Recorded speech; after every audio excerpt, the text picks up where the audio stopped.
아무도 돌아보지 않는 그 현장에서 하나님의 마음을 볼 수 있는 그 하나님의 음성을 듣는 귀한 예배의 시간이 되어지시기를 바라겠습니다.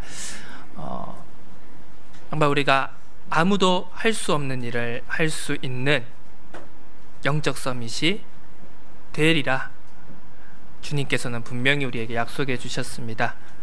아무도 볼 수 없는 것을 볼 수 있는 영적인 눈을 우리는 가지고 있습니다.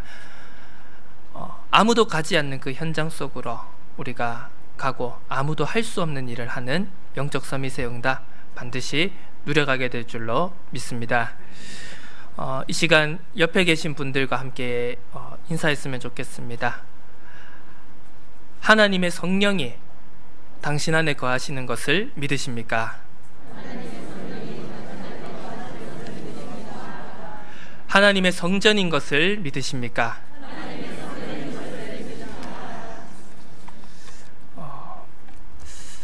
하나님의 나라란 과연 무엇이겠습니까? 우리가 이제 세상에서도 그런 말을 합니다. 이제 한 나라가 세워지기 위한 필수적인 조건이 있죠. 이제 우리가 학교에서도 사회에서도 많이 배웠습니다. 무엇입니까? 세 가지가 있는데요. 하나는 국민, 하나는 영토, 하나는 주권입니다. 이 세 가지 중에 하나라도 없으면 온전한 국가라고 할 수가 없겠죠. 우리가 하나님의 나라라는 걸 생각할 때도 마찬가지입니다. 하나님의 나라의 백성, 하나님의 자녀, 하나님의 영광을 선포할 전도자들이 바로 하나님의 나라에 속한 자들인 줄로 믿습니다. 그리고 하나님의 나라가 있습니다. 주님께서 제자들에게 말씀하셨습니다. 하나님의 나라는 이곳에 있다 저곳에 있다 할 것이 아니다. 바로 너희들의 심령 속에 있는 것이 하나님의 나라다. 이렇게 말씀하셨습니다. 나 자신이 하나님의 나라라는 것이죠. 바울이 고린도 전서를 기록할 그 당시에 고린도 지역에는 그 비너스 신전을 중심으로 한 그 이방 우상 신앙이 굉장히 발달한 지역이었습니다. 크고 대단한 그런 신전들이 지어져 있었죠. 사람들은 그것을 보면서 그러한 눈에 보이는 것, 그런 것이 신전이고 그런 것이 바로 신앙이다, 그런 것이 종교다, 이런 이제 잘못된 각인 그 문화 속에서 많은 성도들이 혼란에 빠져 있었습니다. 그래서 바울은 고린도 성도들에게 너희가 바로 하나님의 성전이다. 눈에 보이는 건물이, 눈에 보이는 것이 하나님의 교회가 성전이 아닌 바로 너희의 마음이, 너희의 중심이 하나님의 성전이며 그 속에 하나님의 성령이 거하는 것이다. 분명히 전달하였습니다. 나 자신이 하나님의 나라라는 것이죠. 얼마 전에 어떤 분이 저에게 얘기를 하셨습니다. 결혼하고 나시니까 좀 살이 좀 이렇게 찌신 것 같습니다. 이렇게 이야기를 하셨습니다. 그래서 어떻게 대답할까 하다가 농담을 할까 아니면 진지하게 받아들이면 무안하시겠지 이렇게 생각을 하다가 문득 떠올랐습니다. 네, 하나님의 나라를 확장 중입니다. 저는 지금 공기를 침노하고 있습니다. 이제 이런 식으로 농담을 했더니 굉장히 이제 웃으시던데요. 이런 하나님의 나라, 물론 확장해도 되고 안 해도 되지만 너무 확장하다가 입을 옷이 없겠다 이 생각이 들어서 조금 이제 이 하나님의 나라는 좀 축소시켜 나가야 되겠다, 이제 이런 결심을 하게 되었습니다만, 우리가 하나님의 나라, 나 자신이 하나님의 나라고, 그리고 내가 있는 곳이, 내가 서 있는 그곳, 내가 서 있는 그 현장이 바로 하나님의 나라가 임한다라는 사실을 우리가 붙잡을 때, 우리가 어느 곳에 있던, 우리가 무엇을 하던 바로 우리를 통해서 역사하시는 하나님의 임재, 하나님의 역사를 우리가 체험하고 누리게 될 줄로 믿습니다. 하나님의 나라의 백성이 있습니다. 또 내가 하나님의 나라며 내가 가는 모든 곳이 하나님의 나라임을 알고 있습니다. 그런데 여기서 또 가장 중요한 것이 있습니다. 바로 주권입니다. 하나님의 말씀과 하나님의 뜻과 하나님의 주권이 그 땅 위에, 내가 있는 그 현장 속에 그 주권이 주인되어지고 있는가? 그것이 어떻게 보면 가장 중요한 것이겠죠. 내가 하나님의 자녀다, 내가 교인이다, 내가 신앙생활을 한다, 그러면서 모든 사람들이 내가 교회 다니는 것을 알고 있고 내가 하나님을 믿는다라는 것을 알고 있습니다. 그런데 내 삶 속에 하나님의 나라가, 하나님의 말씀이 주인되어지지 않고 하나님의 절대 주권이 내 삶 속에 임재하는 모습이 없다라면 그것은 참된 하나님의 나라가 될 수 없을 것입니다. 그 하나님의 주권을, 하나님이 주인된 것을 놓쳐버린 이스라엘 백성들이 선민이다, 하나님의 백성이다 함에도 불구하고 그 복음을, 그 하나님의 말씀을 놓쳐버릴 때 결국은 현장 속에서 노예되고 포로되고 속국된 삶을 살아갈 수밖에 없었던 것입니다.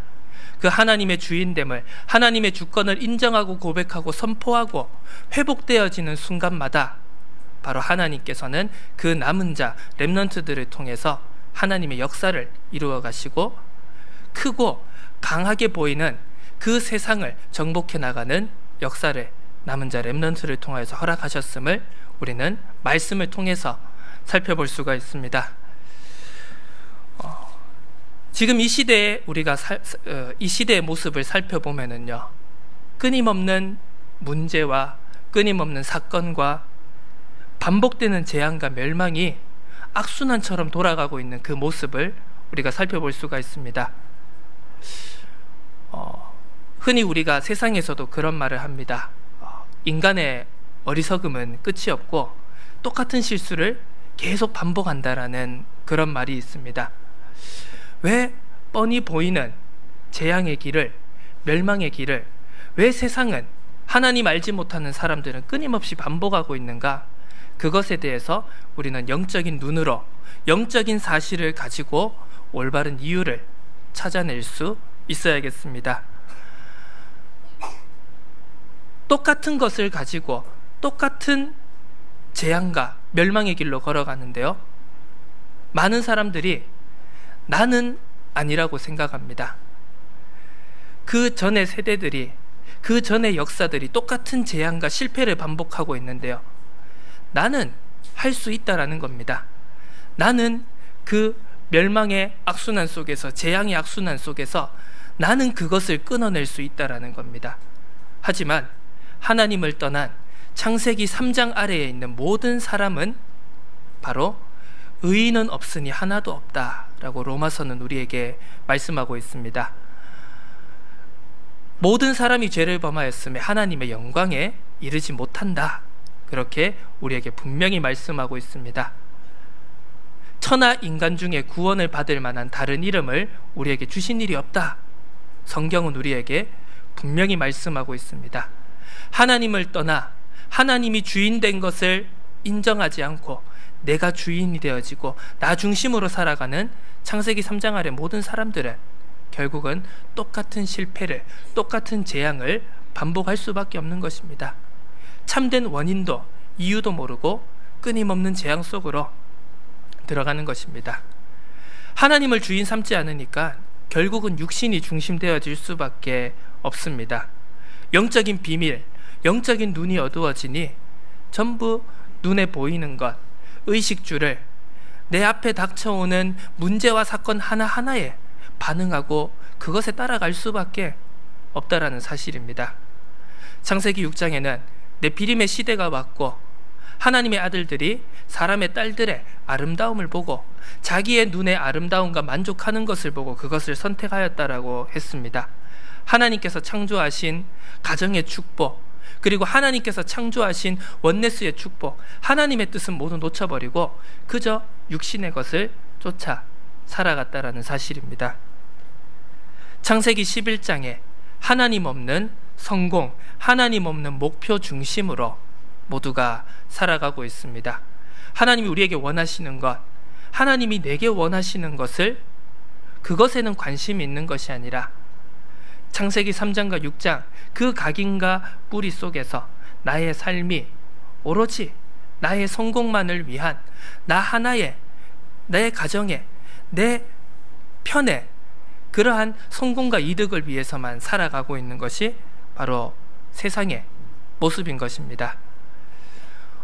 세상에 많은 문제들이 있습니다. 그리고 세상에 많은 문제와 그리고 현상과 사건들 속에서 많은 사람들이 저마다의 이유와 해석들을 내놓고 있습니다. 정치가 잘못되어서다, 아니면 상식이 없다, 법이 바로 세워지지 않았다, 많은 문제점들을 얘기합니다. 시스템이 잘못되어졌다, 지도자가 잘못되었다.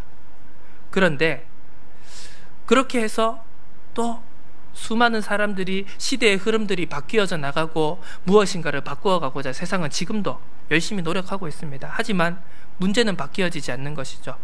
왜냐? 성경은 우리에게 분명히 말씀하고 있습니다. 아모스 8장 11절에 보면 주 여호와의 말씀이니라. 보라, 날이 이를지라 내가 기근을 땅에 보내리니 양식이 없어 주림이 아니며 물이 없어 가람이 아니고 여호와의 말씀을 듣지 못한 기갈이다. 이렇게 말씀하고 있습니다. 왜 이 땅에 사랑이 없습니까? 왜 이 땅에 하나 되지 못하고 끊임없이 재앙과 반목과 불화로 재앙 속에 있는 것입니까? 다른 것이 아니죠. 하나님의 말씀이 없기 때문에 그 속에, 그 심령과 영혼 속에 하나님이 함께 하시지 않기 때문에 사랑할 수 있는 능력이 없는 것입니다. 하나 되어질 수 있는 능력이 없는 것이고요, 선을 행할 능력이 없는 것입니다. 교육이 잘못되어서, 시스템이 잘못되어서, 좋은 지도자가 없어서 아닙니다. 아무리 좋은 지도자가 나타나고 아무리 시스템이 끊임없이 개선되어지고 그렇다고 할지라도 창세기 3장, 6장, 11장에 그 각인과 뿌리와 체질로 살아가고 있는 한 사람이 바뀌어지지 않는다라면 절대로 이 세상의 문제, 이 세상에 반복되어지는 재앙과 멸망은 절대로 사라지지 않는다라는 것입니다. 예수님께서는 바리새인들과 서기관들에게 이렇게 말씀하셨습니다. 가이사의 것은 가이사에게, 하나님의 것은 하나님께 바치라 말씀하셨습니다. 육신적인 세금을 바치는 문제로도 볼 수가 있겠지만요, 영적인 의미로 우리가 살펴본다라면 세상이 하는 것은 세상이 하게 그대로 두어라는 것입니다. 우리가 해야 될 것은 무엇인가? 하나님의 말씀을 붙잡고 하나님과 함께 동행하고 하나님의 복음을 증거하는 전도자들은 무엇을 해야 되고 무엇에 더 집중해야 될 것인가? 우리는 절대 그것을 놓쳐서는 안 되겠습니다. 우리가 붙잡아야 될 건 무엇입니까?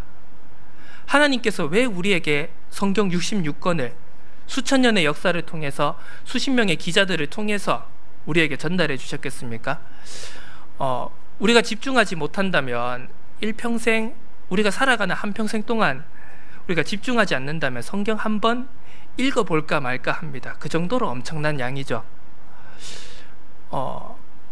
우리에게 쉽게 말씀을 주셨을 수도 있지 않으셨겠습니까? 하나님이 책 한 권 딱 우리에게 주면서 이것이 나의 말씀이니라 이러면서 너무나도 쉽게 말씀을 주실 수 있었을 겁니다. 하지만 왜 우리에게 그 수많은, 우리가 한평생 읽기도 힘든 그 성경 말씀 66권을 왜 우리에게 주셨는가? 우리는 문제 속에, 어려움 속에 있으면서도 우리의 각인과 우리의 뿌리와 우리의 체질은 그 알고 있는 문제와 그 환경 속에서도 우리의 각인과 뿌리와 체질이 바뀌어지지 않는 것, 이것이 가장 큰 문제인 것이죠. 수천 년 동안의 인간의 역사를 통해서, 성경과 교회의 역사를 통해서 계속 반복되어지는 문제와 재앙 속에 결국은 오직 그리스도가 아니면 안 된다라는 것을 우리에게 말씀으로 알리기를 원하시는 것입니다. 인간이 아무리 창세기 3장, 6장, 11장으로 나 중심으로, 육신 중심으로 바벨탑을 쌓는 그 인생 속에서 무너지고 실패할 수밖에 없는 그 인생 속에서 그 문제를 해결할 수 있는 것은 다른 것이 아닌 하나님과 함께하는 것이다. 이것을 성경은 우리에게 말씀하고 있는 것입니다. 그 하나님을 만날 수 있는 유일한 길, 바로 예수 그리스도를 나의 주인으로 내 마음에 모시고 영접할 때 우리는 하나님의 자녀가 되어지고 하나님과 함께 동행하며 창세기 1장 27절에 28절에 하나님의 형상을 회복하며 모든 것을 다스리고 정복하는 그 응답과 축복 속으로 들어갈 수 있다라는 사실입니다. 우리는 이 영적인 비밀을 절대로 놓치지 말아야 되겠습니다. 이것을 놓치고 신앙생활을 한다면 결국은 마태복음 16장에서처럼 세례 요한이고 예레미야고 선지자고 선지자 중에 한 사람으로 말씀을 받아들이고 잘못된 각인으로 신앙생활하는 너무나도 축복과 응답이 예비되어져 있는 그 현장 속에서 나는 항상 응답 누리지 못하고 세상에 노예되고 포로되고 속국되어서 사단의 종노릇하면서 사단의 놀이터가 되어져서 살아갈 수밖에 없다라는 것입니다. 그래서 하나님께서는 우리에게 나의 오늘을 살릴 것을 분명히 말씀해 주셨습니다.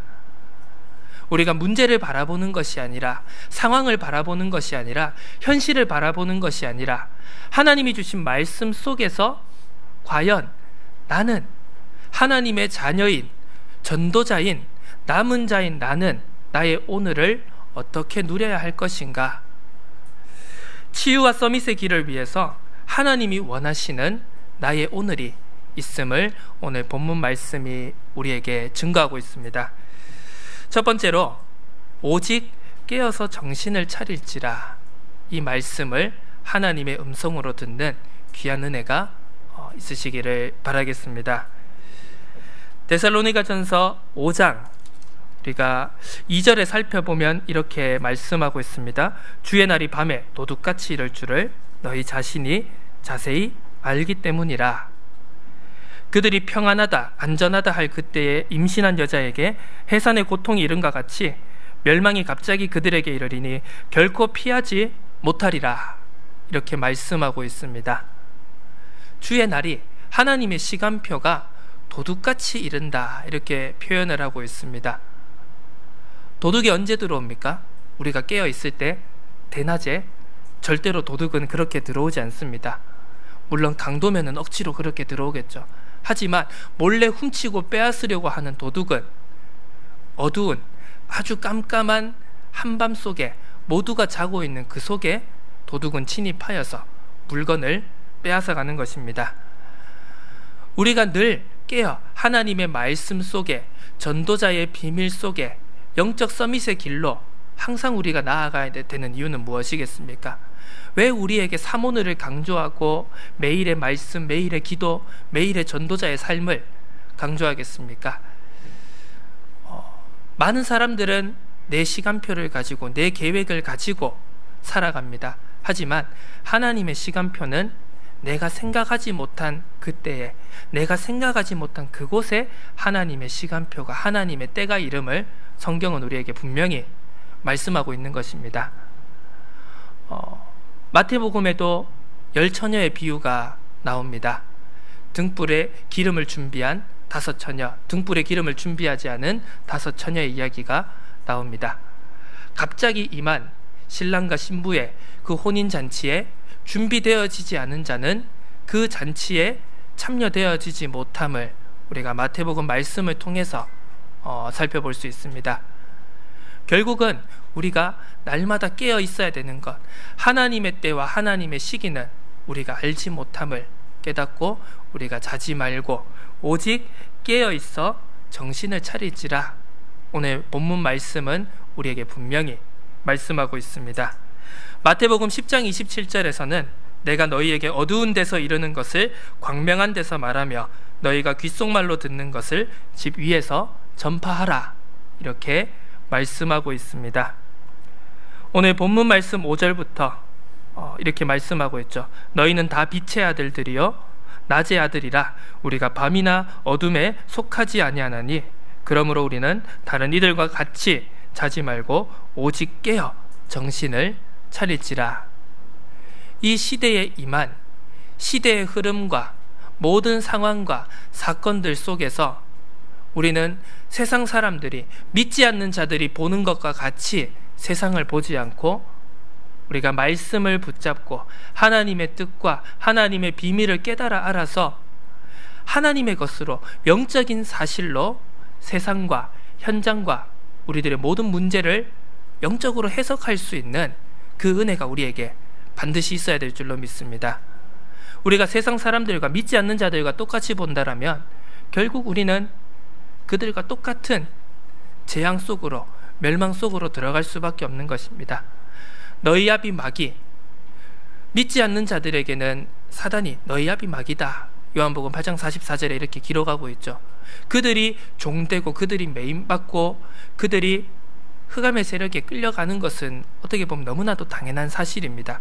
하지만 믿는 자들이 그 영적 비밀을 놓친다라면 그들과 똑같이 오히려 믿지 않는 자들보다 더 못한 재앙 속으로, 더 못한 고난 속으로 들어갈 수밖에 없다라는 사실입니다.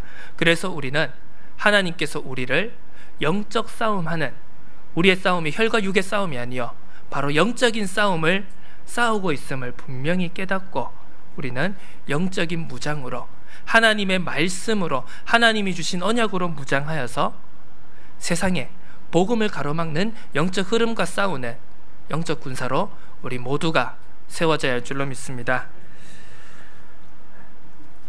네, 본문 말씀 12절에서 18절까지는 오늘, 지금 이곳을 살리는 하나님의 뜻이 우리에게 자세히 전달되어져 있습니다. 12절에 이렇게 말씀하고 있습니다. 형제들아, 우리가 너희에게 구하노니 너희 가운데서 수고하고 주 안에서 너희를 다스리며 권하는 자들을 너희가 알고, 또 13절에 그들의 역사로 말미암아 사랑 안에서 가장 귀히 여기며 너희끼리 화목하라, 우리에게 말씀하고 있습니다. 우리가 하나님이 주신 교회의 축복, 교회의 응답을 누려가야 될 줄로 믿습니다. 하나님의 말씀을 받고 하나님의 말씀을 나누며 하나님의 말씀을 우리들의 삶 속에서, 내가 있는 삶과 현장 속에서 적용시켜가는 믿음의 성도들끼리 먼저 화목해야 될 것을 말씀하고 있습니다. 예수님께서 이렇게 말씀을 하셨죠. 집안이 혼돈하고 집안에서 싸움이 일어나는데 절대로 화목할 수가 없고 바깥에 절대로 그 힘을 나타낼 수가 없음을 주님께서 제자들에게 말씀하셨습니다. 집이 올바르게 서지 않으면, 그렇다는 말이죠. 세상에도 가와만사성이라는 말도 있듯이 가정이 무너지면, 내가 있는 현장이 무너지면 바깥에서 그와 또한 힘도 쓸 수가 없는 것입니다. 하나님이 하나님의 백성에게 원하시는 가장 중요한 것 중에 하나가 바로 하나님께서 허락하신 성전된 교회 속에서, 믿음의 성전된 우리 모든 성도들이 먼저 말씀으로, 하나님이 주신 축복과 은혜로 하나 되어야 될 것을 말씀하고 있습니다. 또한 권면하라, 이렇게 말씀 주셨습니다. 또 형제들아, 너희를 권면하노니 게으른 자들을 권계하며 마음이 약한 자들을 격려하고 힘이 없는 자들을 붙들어 주며, 이렇게 말씀하고 있습니다. 많은 사람들이 내 약점, 내 단점, 내 부족한 것 아는 것은 굉장히 싫어합니다.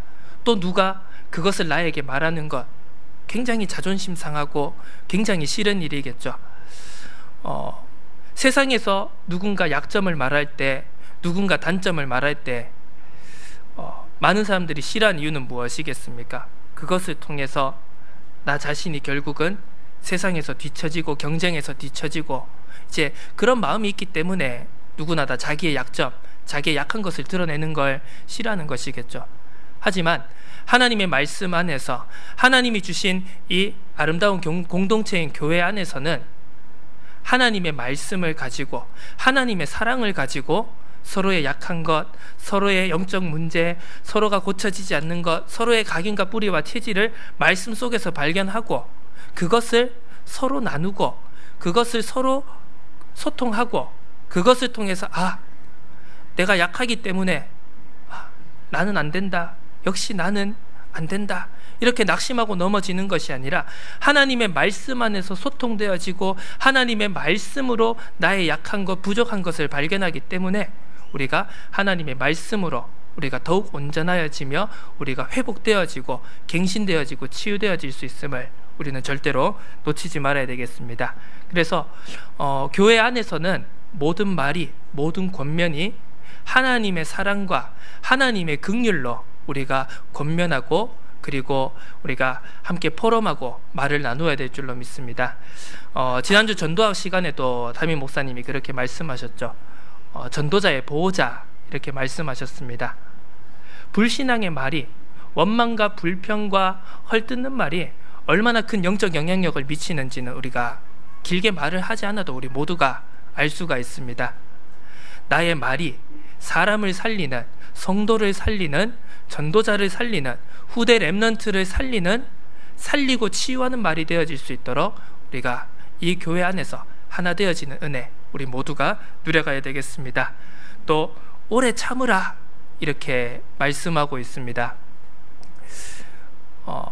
세상에서 자조 섞인 말로 이렇게 표현하는 말이 있습니다. 사람은 고쳐 쓰는 게 아니다 이런 말이 있죠. 그만큼 사람이 잘 변화되어지지 않는다라는 사실입니다. 그냥 포장하고 그냥 아닌 것처럼 하고 가면을 쓰지만 결국은 그 실상에 하나님 없는 그 영적 문제와 각인과 뿌리와 체질은 쉽게 변화되어지지 않는다라는 것입니다. 작년에도 이제 우리 렘넌트들이 이제 WRC에 갔다 와서 은혜 받고 수요 예배도 참석하고 이제 방학 때니까요 금요 기도에 참석하고 막 이렇게 이제 불이 붙었습니다. 그런데 이제 그 예배 참석하고 있는 렘넌트들에게 이제 어떻게 보면 앞에서 이제 동심을 파괴하는 말을 전한 것이죠. 너희가 또 은혜 받지만 또 계약하고 현장에 나아가면은 또 분명히 문제 있을 것이다. 또 낙심할 것 있을 것이고 또 넘어질 것 있을 것이다. 왜? 우리가 지금 우리끼리 이렇게 은혜 받고 찬양하고 말씀 받지만 세상에선 찬양하는 거 아니다. 세상에서 말씀 받는 거 아니다. 세상에서 하나님이 주신 은혜 누리는 것 아니다. 그렇기 때문에 지금 받은 은혜 이것도 중요하지만 가는 현장 속에서 있는 현장 속에서 말씀을 확인하고 누리고 내가 있는 문제, 상황, 현실 속에서 말씀을 보는 것이 너무나도 중요하다. 이렇게 이야기를 한 적이 있습니다. 우리의 각인과 뿌리와 체질을 바꾸고 치유해 나가기 위해서 우리는 말씀 속에서, 언약 속에서 도전이 필요합니다. 그리고 지속이 필요합니다. 우리의 삶 동안 어떻게 보면 우리가 하나님의 나라로 하나님과 함께하는 그 순간까지 우리는 믿음의 선한 싸움을 계속 싸워 나가야 되겠죠. 성도의 견인이라는 말도 있지 않습니까? 끊임없이 우리가 성화되어져 가는 과정 속에 있는 것입니다. 우리의 죄성, 우리의 영적인 아직 각인과 뿌리와 체질을 끊임없이 바꾸어 나가는 데는 많은 시간이 걸릴 수 있다는 사실이죠. 그래서 어떻게 보면 불신 현장 속에서 먼저 넘어지는 것이 아닙니다. 가장 우리가 넘어지기 쉬운 것은 교회 안에서 믿는 자들 가운데서 우리가 더 쉽게 넘어지는 것이죠. 믿지 않는 사람들은 그렇다. 너무나도 쉽게 납득을 합니다. 그런데 왜 믿는 사람이, 왜 목사님이, 왜 장로님이, 왜 저 사람이 저럴까? 우리는 이런 눈에 나타나는 모습 속에 쉽게 속기도 합니다. 하지만 중요한 것은 우리 모두가 말씀 안에서, 언약 안에서 치유되어져 가고 갱신되어져 가는 과정 속에 있음을 붙잡는다면, 우리가 사람을 의지하고 사람을 바라보는 것이 아니라 우리 모두가 말씀을 붙잡고 하나님을 바라본다면 그 눈에 나타나는 모습 속에 절대로 속지 않을 것입니다. 또 하나님이 주신 마음을 가지고 우리가 모두 치유되어지고 회복되어지는 과정 속에 있구나 라고 누린다면 내가 나를 위해서, 그리고 내가 저 상대방을 위해서 내가 할 수 있는 일들이 발견되어지게 되는 것입니다. 그래서 그 속에서 내가 성도를 살리고 교회를 세우고 교회가 하나 되어지게 하는 그 일 속에 내가 쓰임받게 되는 것이죠. 바로 오늘과 지금 이곳을 살리는, 내가 가는 현장에 앞서서 우리가 함께하는 교회 속에서 이곳에서 먼저 하나님의 나라를 충만히 누려가는 모든 주의 백성들 되어지시기를 예수 그리스도의 이름으로 축원합니다. 15절에 이렇게 말씀하고 있습니다. 삼가 누구에게든지 악으로 악을 갚지 말게 하고 서로 대하든지 모든 사람을 대하든지 항상 선을 따르라. 이렇게 말씀하고 있습니다. 세상에서는 선을 선으로 갚고 악을 악으로 갚는 것이 세상의 상식이고 이치입니다. 더 나아가서는 선을 악으로 갚는 사람들도 있습니다. 그렇기 때문에 어떻게 보면 세상의 재앙과 갈등과 문제가 끊이지 않는 것이죠. 이제 그런 경우가 있습니다. 학교 안에서 이렇게 전에도 제가 초등학교를 다니면서요, 막 선배들이 이제 후배들한테 막 군기를 잡습니다. 초등학교든지 중학교든지 고등학교, 대학교든지 똑같죠. 그러면서 이제 대학교에서는 크고 작은 사건 사고들도 심심치 않게 일어납니다만, 그걸 알면서도 쉽게 사람들이 바꾸지 못합니다. 왜? 내가 당한 게 억울해서. 내가 당한 게 억울하니까 나도 똑같이 해야 되겠다라는 겁니다. 그것이 무엇입니까? 힘이 없다라는 겁니다. 내가 그것을 끊어내고 내가 그것을 바꾸어 나갈 수 있는 힘이 없기 때문에 똑같이 그 속에서 반복되어지는 문제 속에서 돌아갈 수밖에 없다라는 것이죠. 하나님은 우리에게 분명히 말씀하고 있습니다. 모든 사람과 현장과 세상을 살리고 치유하는 서밋으로서 악을 악으로 갚지 말고 도리어 악을 선으로 갚으라, 이렇게 말씀하고 있습니다. 나를 핍박하는 현장 속에, 나를 핍박하는 사람들에게 그 사람을 위해서 우리는 조용히 하나님께 간구하며 기도하며 저 사람이 저렇게 할 수밖에 없는 이유를 올바르게 붙잡고 그리스도의 복음을 받을 수 있기를 우리는 기도하는, 악을 선으로 갚는 전도자의 삶, 전도자의 발걸음, 우리 모두가 걸어나가야 되겠습니다. 항상 기뻐하라, 쉬지 말고 기도하라, 범사에 감사하라, 이렇게 말씀하고 있습니다.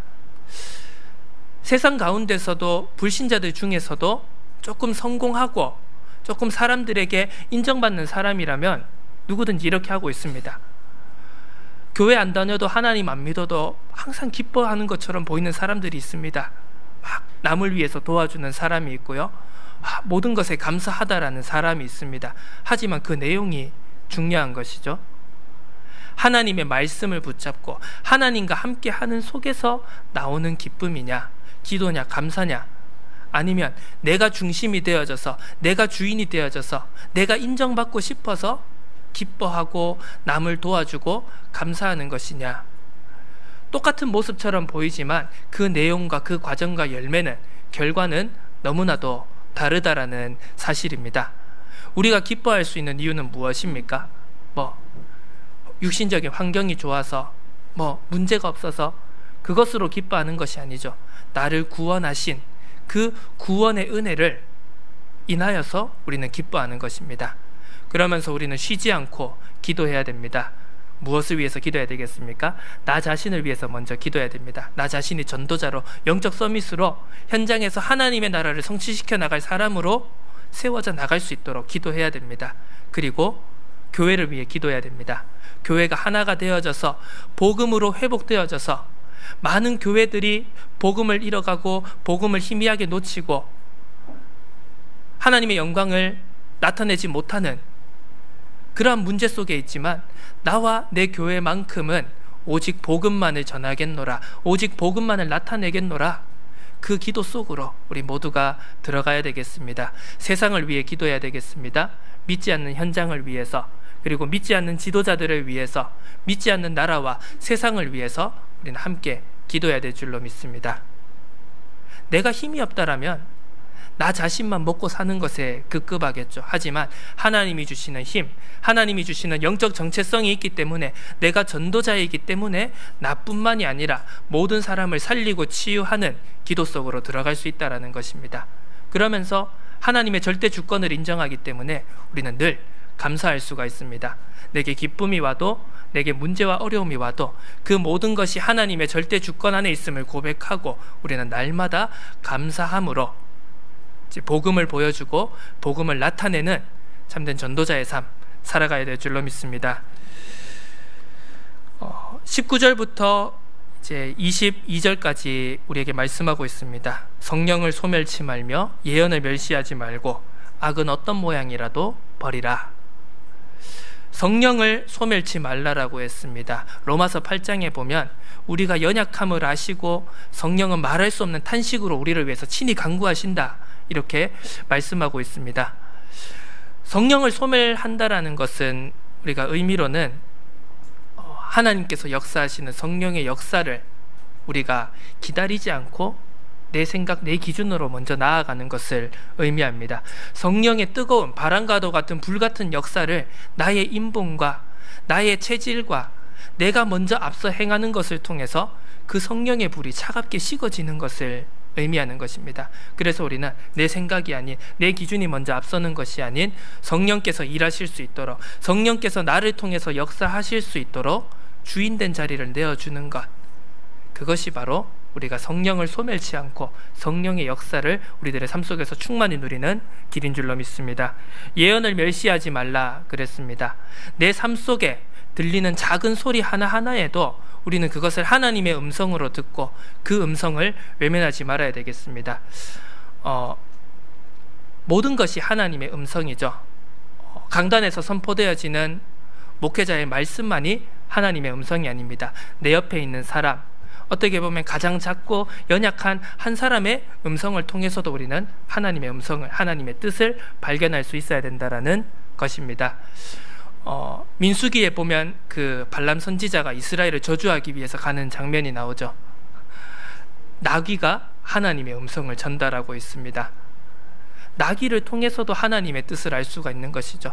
우리는 가장 작은 것, 가장 연약한 것, 가장 내가 신경 쓰지 않는 그곳에서 우리는 하나님의 세미한 음성을 들어야 될 줄로 믿습니다. 나를 향한, 교회를 향한, 세상과 현장을 향한 하나님의 음성, 우리가 반드시 놓치지 말아야 되겠습니다.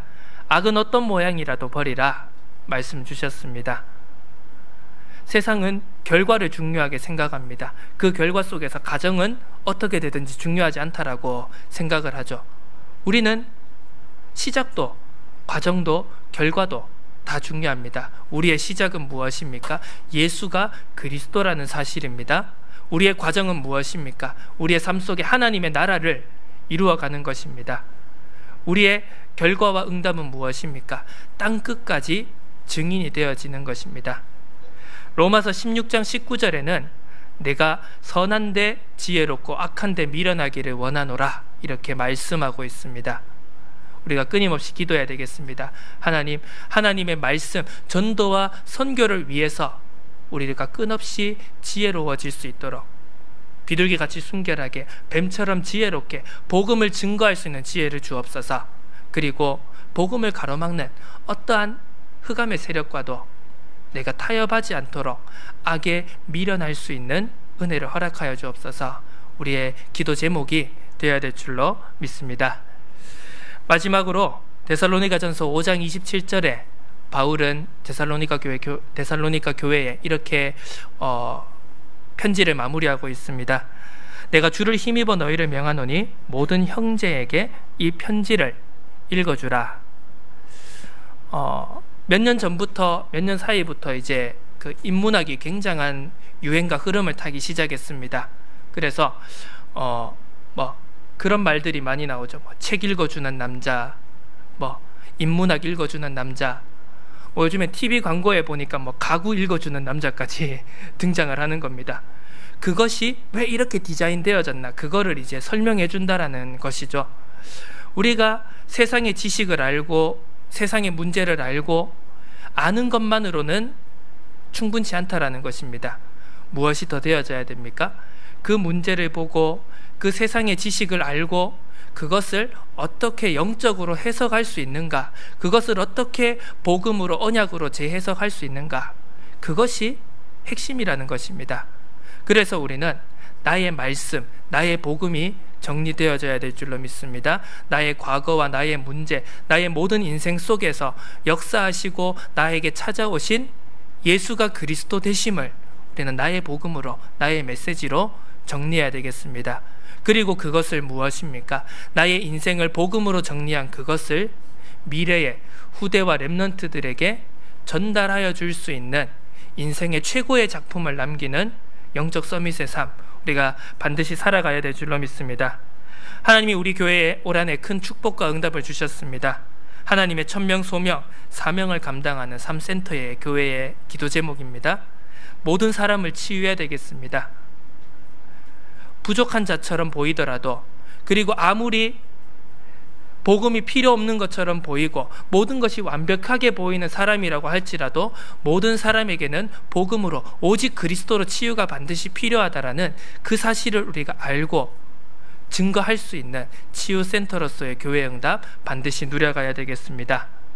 후대와 렘넌트가 무너져 가고 있습니다. 문화를 통해, 세상의 흐름을 통해 미래가 무너져 가고 있습니다. 그 속에서 우리는 후대에게 올바른 복음을 전달할 수 있는 이 영혼의 응답과 축복을 전달할 수 있는 문화센터 RUTC의 응답 우리 모두가 누려가야 되겠습니다. 우리나라만, 우리 민족만 축복받는 것으로는 끝나서는 안 됩니다. 왜? 지금 세상의 흐름은 결국은 재앙과 멸망의 흐름으로 모든 세상을 이끌어가고 있습니다. 한 나라만 잘 된다라고 해서 그게 해결되어지는 것이 아닙니다. 우리가 전도와 선교를 놓치면 결국은 강대국이 하나님의 백성들을, 하나님의 나라를 무너뜨렸던 것처럼 우리가 전도와 선교를 놓치면 결국 전 세계의 흑암의 흐름이 노예 삼고 포로 삼고 속국으로 삼는 그 역사가 반복되어질 수밖에 없는 것입니다. 그래서 우리는 237개 나라 살리는 세계 선교 훈련센터의 응답 반드시 누려가야 될 줄로 믿습니다. 이번 여름 우리에게 귀한 말씀의 흐름 주셨습니다. 계시록 1장 3절, 이 예언의 말씀을 읽는 자와 듣는 자와 그 가운데 기록한 것을 지키는 자는 복이 있다. 바로 미래 치유와 서밋을 말씀해 주셨습니다. 우리는 모든 사람을, 모든 현장을, 세상을 살리고 치유하는 영적 서밋으로 서야 할 줄로 믿습니다. 복음을 가진, 복음을 붙잡고 깨달은 하나님이 나에게, 우리에게 주신 절대 이유와 절대 목표를 발견하고 붙잡고 나만이 갈 수 있는 곳, 나만이 볼 수 있는 것, 나만이 할 수 있는 것에서, 그곳에서 우리는 재앙과 멸망의 악순환을 끊는 영적 서밋으로, 치유 서밋으로 반드시 서야겠습니다. 세상의 지도자들이, 세상의 왕이 할 수 없는 일을 우리가 감당할 수 있음을 하나님께서 우리에게 분명히 말씀해 주고 계십니다. 지혜 있는 자들이, 힘 있는 자들이 할 수 없는 치유와 살리는 길을 우리는 반드시 감당하게 될 줄로 믿습니다. 내 힘이 아닌, 내 노력이 아닌 하나님이 주시는 성령의 충만함으로 모든 사람을, 세상을 치유하고 살리는 그 응답의 길로 우리 모두가 인도받기를, 전도자의 영적 정체성을 회복하고 내가 있는 곳에서 하나님의 나라를 누리고 하나님의 나라를 확장시켜가며 천국을 침노하는 자의, 전도자의 응답을 누려가는 귀한 삶이 되어지시기를 예수 그리스도의 이름으로 축원합니다. 하나님 아버지 감사드립니다. 나의 오늘, 나의 지금, 내가 서 있는 이곳을 살리고 치유할 수 있도록 우리에게 말씀으로 은혜를 주시고 힘을 주심을 감사드립니다. 아무도 할 수 없는 것, 아무도 갈 수 없는 곳, 아무도 볼 수 없는 곳을 살리고 치유하는 전도자로, 영적 서밋으로 세워지도록 성령으로 인도하여 주옵소서. 내게 임한 하나님의 나라의 은혜를 최고로 누리게 하여 주옵소서. 복음을 보여주고 복음을 나타내는 성령의 인도함을 따라가는 성령 역사의 성취를 바라보고 감사와 기쁨으로 걸어갈 수 있는 언약의 여정이 되어지도록 성령으로 인도하여 주옵소서. 악을 악으로 갚지 말고 복음으로, 하나님의 말씀으로 재앙과 멸망의 악순환을 끊어내는 현장의 전도자들이 되어지도록 성령으로 인도하여 주옵소서. 감사드립니다. 살아계신 예수 그리스도의 이름으로 기도드립니다. 아멘.